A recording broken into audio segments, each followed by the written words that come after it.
This is your brother, your friend, your digital content strategist, Wendy Muhammad. We are broadcasting live from Chicago, North America, and we are here at Intellectual Studios. Yes, we are in the building. This wonderful studio established by our brother Earl Winfrey, and you are about.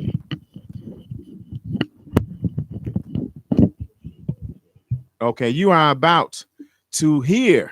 You are about to witness Black excellence. This is the Black Business Matters Show. There we go. There we go. All right. So maybe some of y'all missed that opening. But anyway, man, we are excited to be here. This is the Black Business Matters Show. This new podcast, this is number 3 that we're doing to celebrate and to learn from successful Black businesses, quality Black-owned businesses. And we're here to provide some knowledge and information for those who want to start their business, to build their business, or who want to grow their career. Shout out to those who believe in doing for self. Shout out to those who believe in the power of you. Today is an incredible day. It is March 20th. We're 6 days past the celebration, or not the celebration, the acknowledgement of the wonderful woman who brought me into existence. I celebrate 50 years on the planet. I know. Hold the applause. I know it don't look like it. I could bust out. I could do 50 push-ups right now, right? But I'm not. But I can, right? And so I want to, definitely appreciate and show some love to my mother for all that she's done to get me this far, and for bringing me to an existence and helping me to become a man. So we got to create an incredible show today, brothers and sisters. But I cannot go without acknowledging, you see me. I got my mask. I'm ready. I got my Lysol. I got my gloves. Man, what we are experiencing right now is, it could be a changing of a way of life for us as we have known it. Everyone is moving with more precaution. Everyone is thinking about being safe. And it's a unique thing because with this coronavirus pandemic, you have more people thinking about and reflecting on their family. People, at least what we see on social media, is people looking forward to spending time with their family. And I think for those that are saying it, I think that's the case. But unfortunately, if people have not been settling their differences all along, these confined environments can be stressful, right? And so before we get into our guests, before we get down with that, I want to encourage everyone to go to NOI.org or just Google Atonement, Day of Atonement. Google 8 steps of atonement, and you'll see an 8-step process that Reverend Bevels kind of put together with the encouragement and the support of the Honorable Minister Louis Farrakhan, of steps that it takes for us to be able to heal from the wrong that we've done to each other. That's so important in this day and age, and in the time that we are in now, where we're being forced to be confined. Again, I know there's a lot of celebration of those who are enjoying their family time, but I want to speak to those who may have problems and issues. And now the idea, because you don't have that bar to go to, right, to take the edge off before you go home, because you don't have, now if you're just going to enjoy yourself, right, and you're not going there because you don't want to go home, that's a different story. I ain't talking to you necessarily. I'm talking to the ones that avoid going home and they find other things to do because they don't want to be in the house. Man, let me talk to y'all for a minute, man, and go to that website, get those 8 steps of atonement so that you can begin the process of healing your relationships. This may be a blessing in disguise, this self-quarantine, this ordered quarantine right now, because it'll force us to settle some of our differences. But anyway, I don't want to go too far on that line because we got some other stuff to talk about today. But I just want to encourage you to don't run from that issue, face it head on. And that's actually what we should be doing in our businesses too, for those who are in business. So before we hit our guest, I think she just called in. I am so excited to talk to her.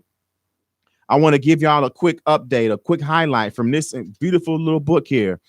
Chicago Self-Made Black Business Pioneers, written by yours truly, where we highlight a few of Chicago's incredible self-made Black business pioneers.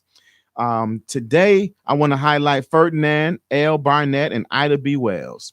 Man, if this wasn't a power couple from out of this world, man, this couple right here were educated, outspoken, and very business savvy. They understood how to use media and publishing to bring about social justice. And by 1879, Ferdinand L. Barnett graduated from Chicago's College of Law and had launched Chicago's first Black-owned newspaper, the Chicago Conservator. And as one of the rising post-Reconstruction Black leaders, he worked with the National Conference of African American Men, and he was involved in the struggle in both the North and the South and supported Black-owned businesses. And then he connected with Ida B. Wells, who came from Nashville, Tennessee, who was an incredible woman of her own regard because she stood up against white racism in Tennessee, in Memphis, Tennessee, at a time when people were getting lynched. And she encouraged folks to separate at that time and find some place, maybe in Oklahoma somewhere, to start a new city, because she knew that she couldn't get justice for herself or her people in Memphis. They had bombed a grocery store, a Black-owned grocery store, and that's Memphis is where S.B. Fuller left on foot to get away from the racism there because they didn't want him to be in business. So those are two I want to highlight right quick. Those two wonderful people. You can get this book on Amazon. And now we're going to get into our guest. And she is, man, I'm so excited to have this young lady to talk to today because she is a inspiration. She is a incredible businesswoman, a savvy businesswoman. She is a multi how can I say this? But let me say it like this. She's the only one that I've read about or heard about in history since we've been here in America, since Daniel Hale Williams established Providence Hospital.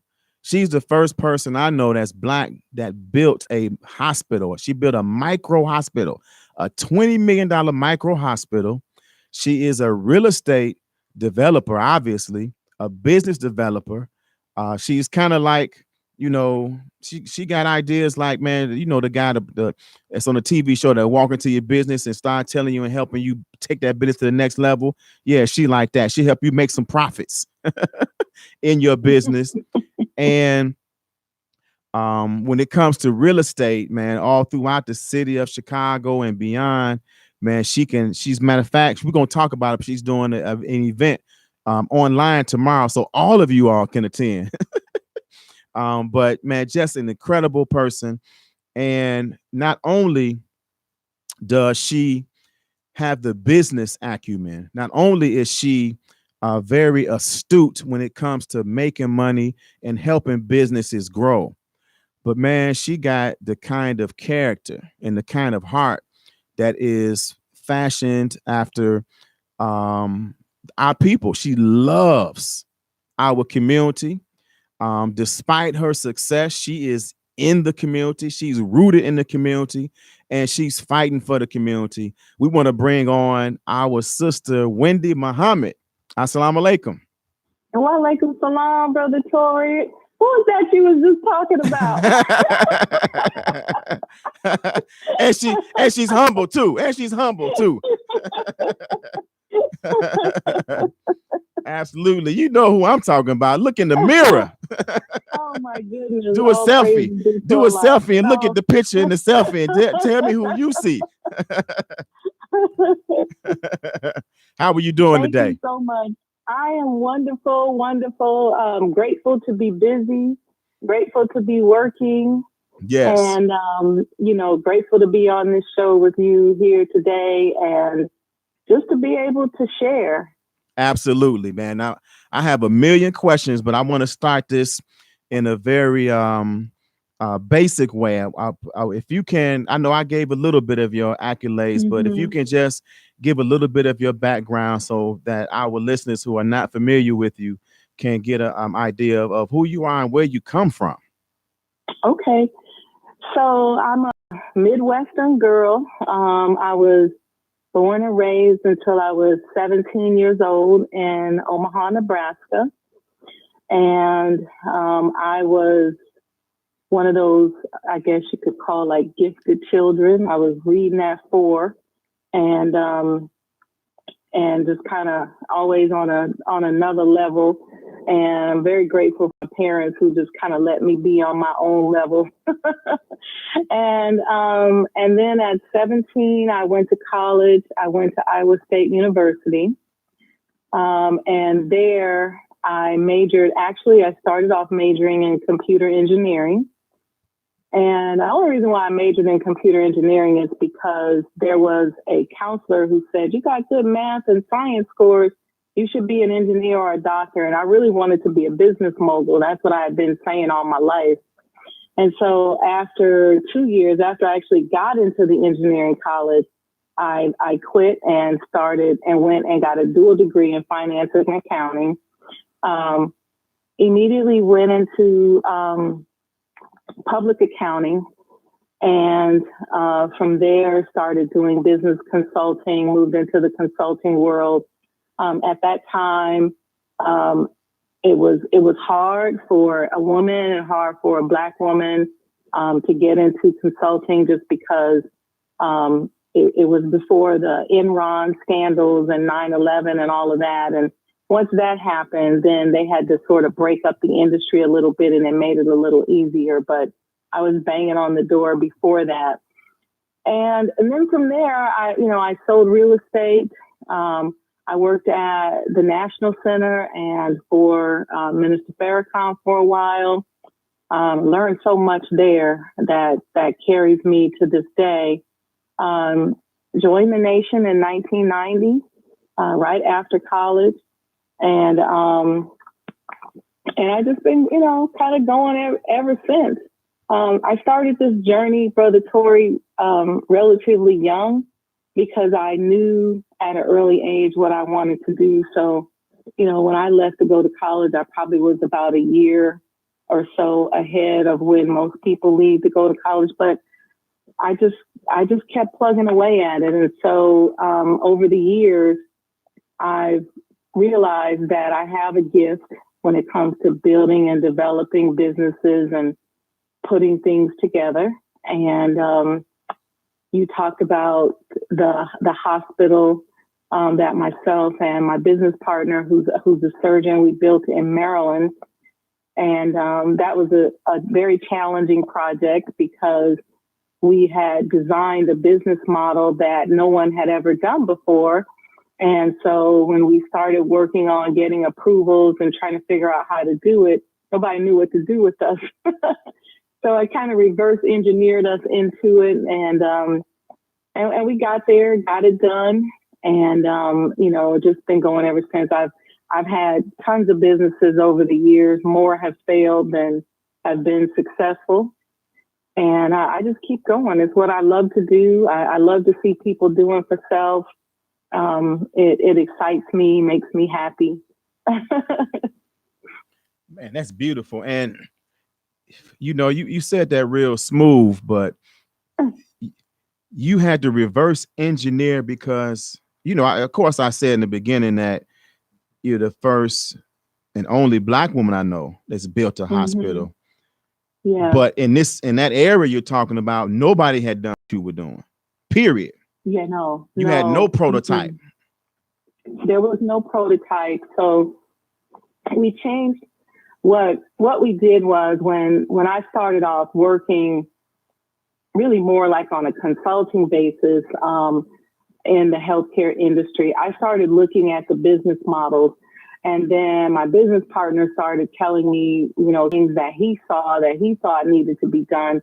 And we put together sort of this hybrid model and overlaying the service of hospitality and the teachings of the Honorable Elijah Muhammad in terms of how to interact with people.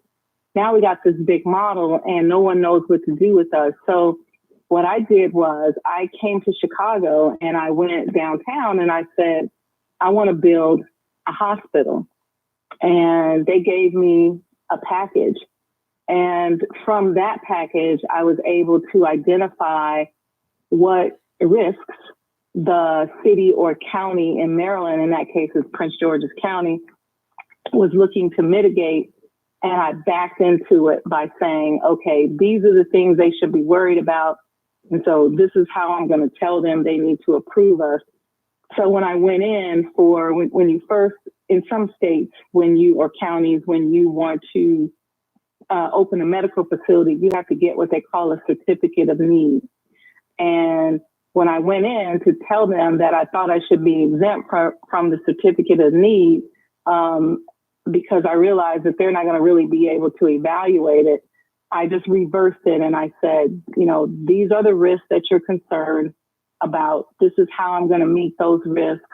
And this is how this business is going to look.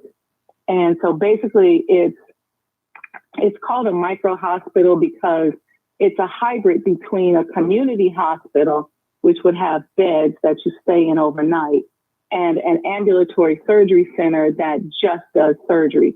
So this is in the middle. So it has everything that the community hospital has, except we can only keep people 23 hours and 59 minutes.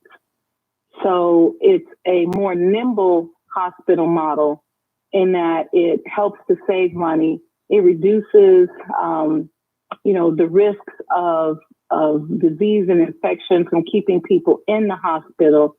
And it allows us to be a little bit more, I say nimble, because we don't necessarily have to do medicine based on the way the insurance companies say we should do medicine. We do medicine based on the clinical needs of the patients. And then we do the same thing with the insurance companies. We reverse engineer them. And if they say that, if they've got a rule, for example, that's a little crazy and they say they only pay for something, then we've been able to design a system to say that, you're affecting this person's life and limbs. And so over the course of the last 10 or 11 years, we've saved over 30,000 lives and limbs.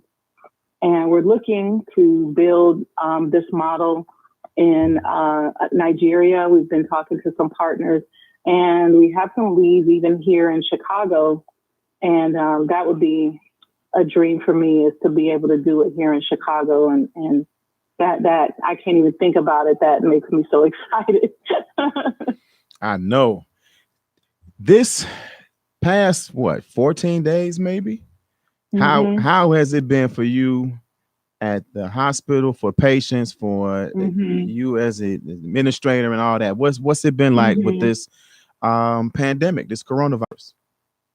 So believe it or not, from the hospital standpoint, we see infectious diseases all the time.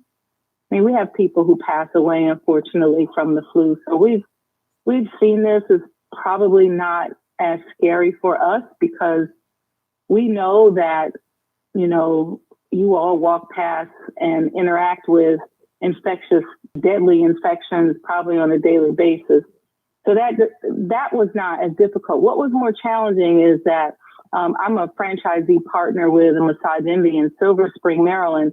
And that actually was one of the more challenging situations because you have a business with a lot lower margins and there's a lot more to consider.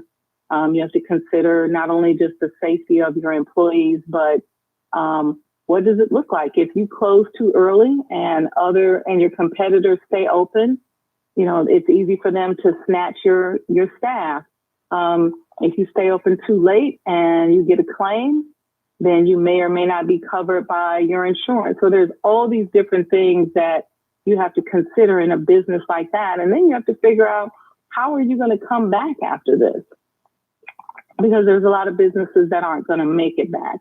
And so that business has been more challenging in terms of figuring out how to make the right decisions and when to make certain decisions.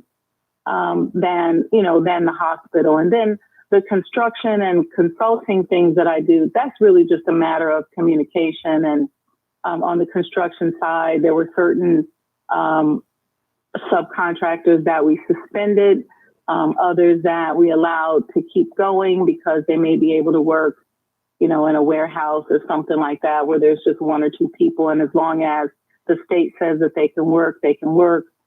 So, but the main thing to consider with this kind of thing is really your communication and just strategizing and being creative and not panicking. Understood. And what advice would you give or counsel would you give just in general? We know in situations like this that large corporations have, they have options. Some can seek a bailout like the airline industry. Some can have enough resources, both money and other resources to kind of weather the storm. But for those businesses that are on the smaller end that were already struggling, what can they, how can they make some of those decisions that may be, either way they may be doomed? Well, I think the first thing to do is not think that you're doomed. And you talked at the beginning of the program about our legacy and history of Black businesses, who in the late 1800s and early 1900s, they were met with all kinds of challenges. And so when you start looking at mindsets and mental strategies, and you have to ask yourself, how did they survive? How did they survive their businesses being burned down and different things? They persevered, but they also were creative.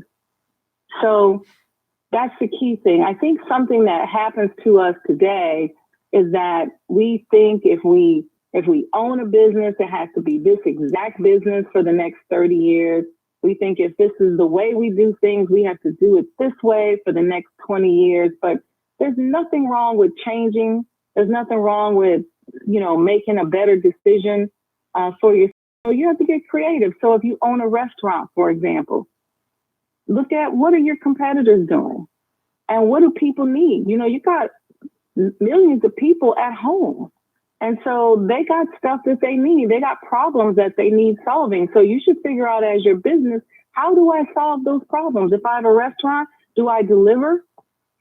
If I have a laundromat, do I deliver laundry services?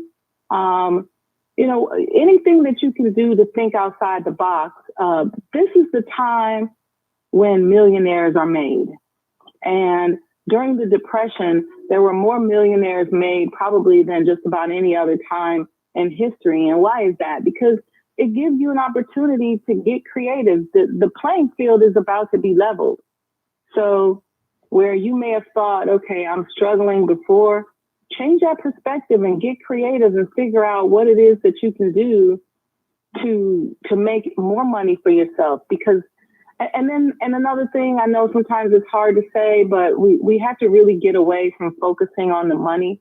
We really have to focus on the experience that the money gives us. And you've probably heard me say this before, Brother Torrey, where I say I look to make more and more money because of the more experiences that it's going to allow me to have and the more experiences I can offer to other people around me. And I believe that's why I am blessed with opportunities, because I look for that experience and I look for how I can bring other people into the fold with me to have experiences and to expand and extend their life. You're listening to Black Business Matters Show. I'm your host, Wendy Muhammad, and we have Wendy Muhammad, and we are not necessarily blood related, right? Although we all come from the same source, right? From one man, from one God came us all. But we are connected. We have the same last name because it was given to us by the same man, the Honorable Minister Louis Farrakhan. And man, we're just having a great discussion. If you're just coming on and checking us out, Sister Wendy, your book, Mind of an Entrepreneur. Now, I think I've purchased 2, maybe 3 copies, Why, and thank you, Brother and you Tori. and you gave away. I've been at some at an event where you gave away one, right? And do you know Yeah. I don't have a copy right now because I keep giving Oh, them to other people, okay. We'll right? get you another I, one. you know, that's it's like how people when people have good food, it's good because everybody gets quiet. Hmm. You have a good book when you don't want to keep it, you want to share it, Yeah. Yeah. right? So I gave one to my daughter. I gave one Hmm. to a brother who was facing some time. I said, take this with you. Hmm. I mailed it to him. I knew he couldn't take it with him, but you know, there's something in there you talk about, among other things, that I think is so important, and it really resonated with me because I remember a time when I was kind of concerned when I left the Final Call newspaper as a full-time journalist, and my whole background was the Final Call. My name was Muhammad, so I didn't have a choice but to be myself as I went to my job interview, and Hmm. lo and behold, it was the right thing to do, and I haven't looked back since.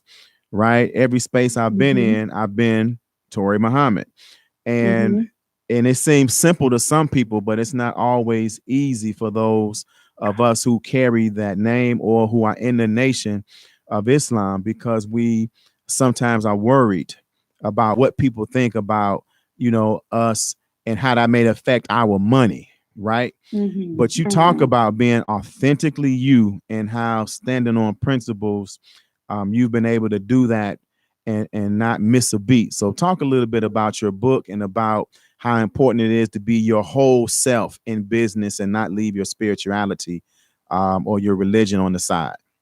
Yeah. So the thing with that, Brother Tori, is that I talk about discovering and monetizing your authenticity, because at the end of the day, the real blessing is to be able to sustain yourself and to make money doing what it is that you love and that ties in with your personality, right? And so that's the real goal. You don't want to go to work and be somebody else, because you're only going to probably do so well. But if you can get up every day and be yourself, you will find that people respect you more. People treat you better. You treat other people better because you're not mad and frustrated because you got to be all fake and phony. But the real deal that's really a sense of pride for me, that I'm very honored to have gained access to the teachings of the Most Honorable Elijah Muhammad through the Honorable Minister Louis Farrakhan, because it has been those teachings that have taught me a better way to think, a better way to do things, a better way to approach things. And I've always used it, and it just works. And there's nothing else other than that. It just works. And it helps you gain respect, and it helps you to respect other people. But it to me, it works like magic. It's like a passport. It gets you in and out of all kind of doors. Oh, that's that black girl magic, that black woman magic right there. What it is. That's what it is. What and so you have a book, of course, and you have a Oh, radio yeah. show. So talk Yeah. about that combination. Okay. So the Mind of an Entrepreneur book and the radio show and all of that stuff, I started that somewhere around 2005 or 2006, I think. And the reason I started it, Brother Tori, is because I went through a period where I was really struggling to figure things out. And what I realized was that it was my ego that was in the way, because I had always been smart. I had always, I grew up a certain way, kind of upper middle class. And so I couldn't figure out why I couldn't figure this out. And I couldn't figure out why people couldn't see me the way I saw myself. And using that and coupling that with the teachings, and then really just understanding my history as a Black woman who has, Native American roots, and understanding what is it going to take for me to overcome history and to make history and to really make an impact. Because what I was really wanting to do was to make an impact. And I said, it's got to be mental strategies. It's got to be emotional intelligence. And so I just started studying, and as slowly and surely, I started figuring things out. And then I started doing the show at that time on Blog Talk Radio. And I would just interview other entrepreneurs, and we would talk about mindset and strategy. And I started putting things together. At that time, I wrote the book, Mind of an Entrepreneur, but I didn't release it because I was doing well. I was an independent consultant, but I really wanted to be doing something really impactful before I released the book. And so I held on to it. And even when I released it, I only released like a third of it. And I've gone back to the drawing board. And a few weeks ago, I was in Benin, and I spent a ton of time just writing. And the second book, Brother Tory, let me tell you, the first book, I was like, oh, okay, it's okay. But this one, I'm really proud of. And I think, inshallah, I can get it out this summer.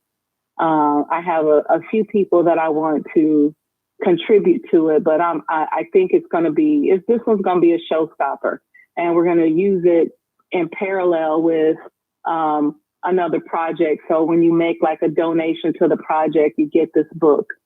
So it's going to be awesome. The radio show is really designed to give people free game on how to navigate the world of business, because what I found is that you can trace up and down going from conference to conference and meeting with this person and that person and this successful person, but nobody wants to give you the game.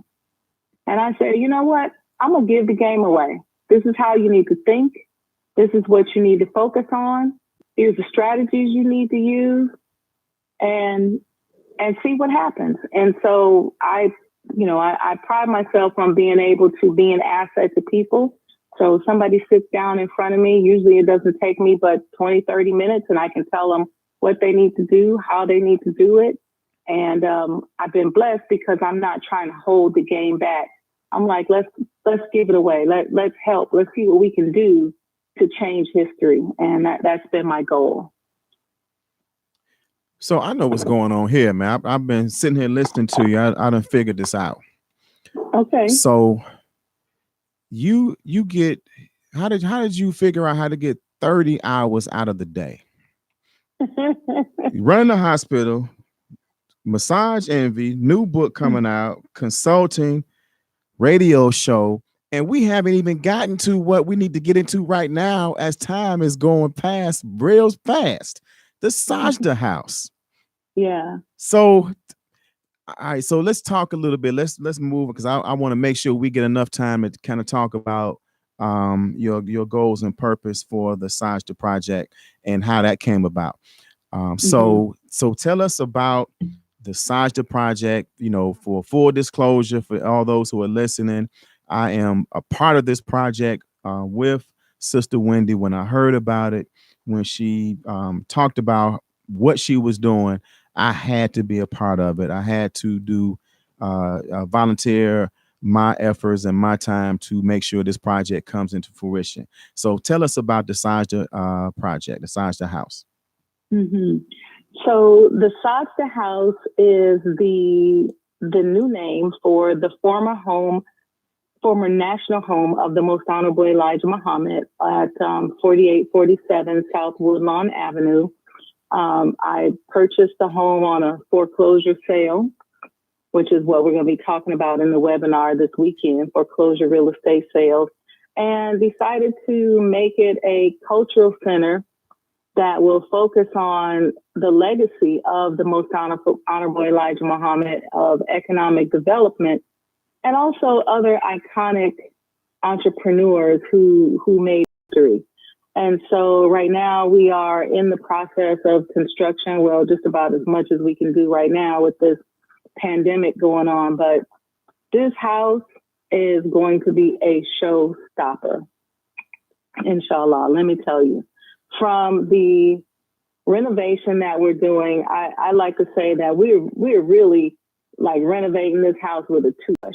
That's how much respect and love and honor we are giving that house for the owner, and my love. My goal is really to just demonstrate my love and gratitude to the Most Honorable Elijah Muhammad and to the Honorable Minister Louis Farrakhan. And this house is a small example of that, but it is going to be a showstopper. You will come there and say, "Oh my goodness!" From the way in which we are renovating the exterior of the house with the red brick and the black mortar. We're putting beautiful black pavers in the driveway with copper windows. Some of the windows are already copper. We're going to restore the copper and the copper trim. Inside with the amazing woodwork that's there. It's, mahogany and walnut and ash and pine. We're restoring that. We got a full chef's kitchen. We got 100-year-old mirrors that we're going to paint and use in the kitchen that have the messenger's book on it that say how to eat to live. And there's a famous photo of the Savior, Master Farad Muhammad, that goes in the Pine Room. We're putting that on a 100-year-old mirror. We've got a statue or a sculpture that we're going to have there called the Cracked Atom. And it is an offshoot of our lesson that says Mr. Muhammad cracked one atom into 10 million parts. And so it's 7 members of the African diaspora and Africa that are in a circle touching the cracked atom. And the cracked atom symbolizes the atom or the knowledge that was cracked by the Most Honorable Elijah Muhammad and the Honorable Minister Louis Farrakhan. So it's a beautiful, beautiful, beautiful sculpture that's going to be there. We're going to tell the stories using augmented reality, holograms, technology. Everything there will be moving and flowing. There won't be like static stuff there. When you walk in there, you won't feel that there's any dead energy. Everything's going to be moving and it's going to be exciting. And so what we're going to do there, we're going to do tours. A few days a week, we'll do some tours and allow people to grace the steps of this incredible house. There's no other property in the history of the world that hosts that many iconic Black people from America that have been in that house at one time or at any point in time in history. So we can run a laundry list of people that have graced those floors, from not only the Most Honorable Elijah Muhammad, Mother Clara Muhammad, Malcolm X, Muhammad Ali, Stokely Carmichael, Adam Clayton Powell. We can go on and on. Jim Brown. Sam Cooke. Oh yeah, definitely. There's so many. And so we're also going to do day retreats. I've attended day retreats at millionaire mindset retreats at different millionaires. And I said, we can do this. We got a mansion. We got a multi-million-dollar mansion. We can do this here. So people can pay and come and spend the day. And we may do 2 or 3 day retreats. We'll bring in top keynote speakers. We got a lot of space to move around. We've got a coach house where we're going to put an augmented reality theater that's going to have some really interesting effects in it. And it's going to really show you the immortality of the Nation of Islam and what these teachings can do and will do for those who come in terms of motivation, exciting them to do for self, helping us as Black people to understand that we have a legacy of entrepreneurship that we should be proud of and we should be excited about, and also showing the world that we are a community that they should do business with, that they should invest with, and that they should work with and take a look at our products and services because they really are superior and building that economy. So I'm excited about this project. So excited about it. It's going to be nothing like it. And I'm just looking forward to seeing it come to fruition because the process has been so fun. And I know there's a projected date of October Oh, of yes. this year, and it Yes. may or may not be pushed back. You seem to have that can do it spirit that, as you said about brother Abner, I said esprit de corps, right, to get Uh-huh. stuff done. But Yeah.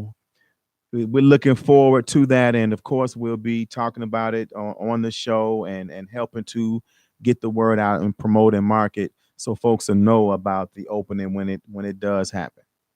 Yes, absolutely. We're looking at October 2020. And as you mentioned, because of this pandemic, that may or may not happen. We had about 4 to 6 weeks cushion built into the schedule. So, there may be some pushback. My thought was to um, celebrate the birth of the Most Honorable Elijah Muhammad the entire month of October. And people do that, right? Your birthday's in August, you celebrate all month. Hey, especially Chicago black folks, we celebrate Right. our birthdays for a So long. my thing is, let's celebrate the messenger's birthday all month. Absolutely. So that's the goal, is to be ready by the beginning of October, so that literally the entire month we are celebrating that incredible man. And let me say this, Brother Tory, because this is the reason why I want to do a month-long or an elongated celebration, because having us in that high, and I'm going to get metaphysical on you, but having us in that high vibrational state, celebrating someone that loves us so much, is going to literally change not only our mindset, but our DNA, because the whole energy that's flowing through us and that's coming to us from that month-long celebration of this man and the Honorable Minister Louis Farrakhan is going to change our lives. I believe that. Literally. Absolutely. I believe that. You can write that down, Brother Tory. Facts. Oh, we're gonna put that. That's gonna be a pull quote. We're gonna pull that out, man. It's just like we were going to Savior's Day 2020. Sister Sadia, Sister Wakiti, and Sister Alisa and I, we decided to start saying, "Welcome to the best Savior's Day ever." We started going around saying, "Assalamu alaikum, welcome to the best Savior's Day ever." We just decided, and we started saying that. And you wouldn't believe how that spread. And so many people were saying, "This is the best Savior's Day ever." So it's the same thing, with the month-long celebration of the birth of the Most Honorable Elijah Muhammad. That's right. It's going to change you. That's right. Facts. I believe that. And this wonderful house, I think you mentioned it. It was built in 1892, so there are some. It's a historical landmark, right? Status, or can talk a little bit about that a little bit more.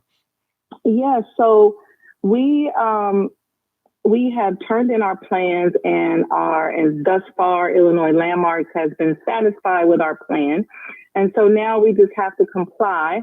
And be it the will of Allah, our compliance aligns with what we submitted, and we will make the house a Illinois landmark. And so we're excited about that. It's not only is there the cultural attraction to the house, but there's also an architectural attraction. It has 4 different styles of architecture sort of merged together in one. There's the vernacular, the arts and crafts, the Renaissance, and the Chicago Square architecture.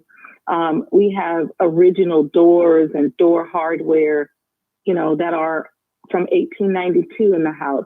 There's very few houses out here that has this type of thing intact. Mm-hmm. We have original mantles and a lot of things there that are over 100 years old. And so it's going to be attractive from that standpoint. It's on a historic block. It's in a historic neighborhood. And then not to mention the technology, because this blend of arts, culture, and technology to tell a story and to tell this type of story has not yet been done. Man, it's absolutely exciting, and I'm looking forward to walking in that space when everything is done. Thank It, you for allowing. that type of different styles of homes in one home, is that a Chicago thing? Is that common? Is it unique to just that house? Well, it's somewhat of a Chicago thing because Chicago's known for its blend of architecture. I have not seen all four of those in one house. I've seen different variations of, like Chicago Square mixed with arts and craft, or vernacular mixed with maybe Italian Renaissance. You will see that. But these particular four blended together is very rare. I have not seen it. And not to mention understanding that it was, obviously owned by a Black man in the mid-century, when it was not very popular for us to even be in that neighborhood. The house is a jewel, a real jewel. It's got pure limestone trim and like globes on it. They're painted white, but underneath there is 100% limestone. Wow. Mm-hmm. And so you purchased this, you acquired the home through a foreclosure, and now you were going to do a physical at a location in Chicago, that of course we've been helping to promote, but because of the pandemic that's changed. So talk about how people can be a part of the webinar tomorrow, and give the people an idea of what they can expect to learn. Yes. So yes, you're correct. One of the things that I've been doing is what we call these entrepreneur talks. And so my co-host, Alisa Wilson, we call her the financial architect because she does financial planning and estate planning and that kind of thing. We have been doing these entrepreneur talks inside of the businesses, the brick and mortar businesses of conscious entrepreneurs. And our goal is to try to help the conscious entrepreneur to meet some type of need that they have. We've had them throughout the city. And so our plan this Saturday, before pre-pandemic, was to do it at Connect Gallery in Harper's Court in Hyde Park. And we were going to do a talk, I call it foreclosure talk. We're going to talk about foreclosure real estate. And the person who helped me and was my foreclosure realtor in purchasing Sajda House, who is now a great friend, is going to do a presentation, and we're going to talk a little bit about how to get into the real estate foreclosure game. And so now we're going to do it on a webinar. And there's links on my Instagram and my Facebook. My Facebook is Mind of the Entrepreneur, and my Instagram is Mo Today, MOETODAY. And, you can send in your questions. We're just going to talk about how to get in the game. I think when we finish this pandemic, it's going to be a buyer's market. And so we just have to educate ourselves and arm ourselves with information, so that we can figure out how to, get in on some of these great properties, not just here in Chicago, but, around the country. And, we can do it. If you think about, some people say, oh, I don't know if I can do it. But if you are a fashion lover and you buy shoes or purses, then that could be a down payment on the property. Right. Some of these bags, the bags they be talking about securing. Come on now, you give up Gucci, you can buy all kinds of stuff. Right. It had a Gucci and it'd be $10. It'd be $10 in the Gucci, purse. Louis Vuitton. It's not just Gucci. I mean, they're nice. Don't get me wrong. I like nice things, but I also like real estate too. So. I know that's right. So hopefully people can join us tomorrow. Jump on the webinar. We just want to start to raise your awareness around foreclosure real estate. And hopefully, post-pandemic, we can go back to doing the talks on site at the businesses of our conscious entrepreneurs. Mm-hmm. So, and you really see an opportunity after this pandemic, because is it connected with the stock market? Is real estate really connected with stock market? Or are there two separate things that operate in terms of how value is increased or decreased? Mm-hmm. So, yeah, real estate can be connected to the stock market. And in some cases, it is when you start talking about loans and things like that, and just the value of property, because you have real estate that is bundled, or loans that are bundled and sold on the stock market. So as the demand increases or decreases, yeah, that can be, the stock market can be affected, or vice versa. If you just think of it logically, and unfortunately, whether it's a 2-week or 4-week quarantine or forced shelter in place, or whatever they want to call it, that is not economically sustainable. And so a lot of people are going to lose their homes. A lot of businesses are going to close. A lot of people are just going to walk away from stuff. And so when that happens, if you want to be able to walk into those places and acquire them yourself, you have to be ready. You first just have to educate yourself on how to do it. And again, get creative with your business and how to make money so that you have the cash and you can walk in and you can get it. But this thing is not economically sustainable. So I believe the economy is going to tank, and it's an opportunity for creative people to come up. Tell people again how they can access the webinar. So you can go to my Facebook page. There's a link there. My Facebook page is Mind of the Entrepreneur. My Instagram is Mo Today. It's MOETODAY. There is a link there. If you want to learn more about Sajda House, you can follow me on Instagram at Sajda House, SAJDAHHOUSE. And you can also visit my website, wendymuhammad.com. Thank you. Beautiful. And, you mentioned earlier about millionaires being made during recessions and depressions. And I've read a little bit of history, and it highlighted how some businesses were able to rise above their competition during times like this because they simply increased their marketing. They increased their promotion of their business, and sometimes lowered their costs a little bit, but they made sure that they stayed in the heart and the mind of that potential consumer. So with that being said, for those who are listening, we are always looking for sponsors of this show. And we're looking for opportunities.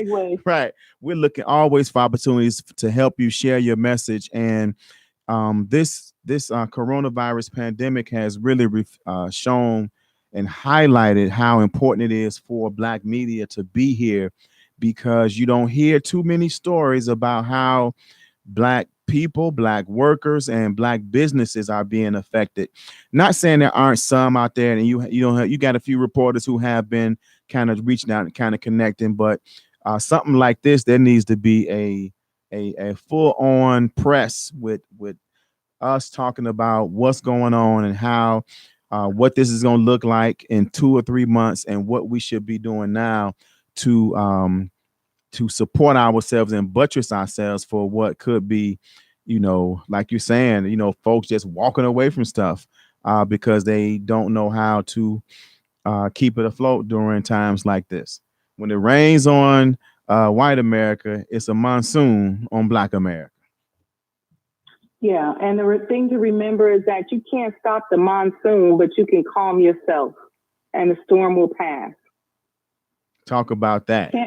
You can't calm the storm, but you can calm yourself, and the storm will pass. So you're going to be fine if you can maintain your emotional intelligence, stay focused. Most people are going to lose because they're going to panic. They're going to panic and start walking away from stuff, getting emotional. The key thing is not to do that. Just stay focused and stay focused on opportunity, and use this time of quarantine to really reprogram your mind. Don't sit up and feed your mind off gloom and doom. Know that you're going to be successful and reprogram your mind to think that. You heard it right here on Black Business Matters. We're on Intellectual Radio. We thank you all for tuning in. Sister Wendy, we thank you for coming on the show. You dropped some jewels on the people today. Like Jay-Z, you gave up $1 million worth of game for $9.99. And we appreciate you, and we look forward to footsteps to walk in. Jigga man, I'll do that. Well, we appreciate you. Thank you for being on the show. We're gonna close out, and for the next show that's coming on, we look forward to hearing from them, and we will see you all. Or maybe we're gonna do something different next week, because we don't know how the station is, what's gonna happen. But we're still gonna come on. But we will be on our Facebook Live and do the show from there and do it remotely. So we look forward to next week. We have another amazing guest. And my name is Wendy Muhammad, and you've been listening to Black Business Matters. We'll see you soon. Peace.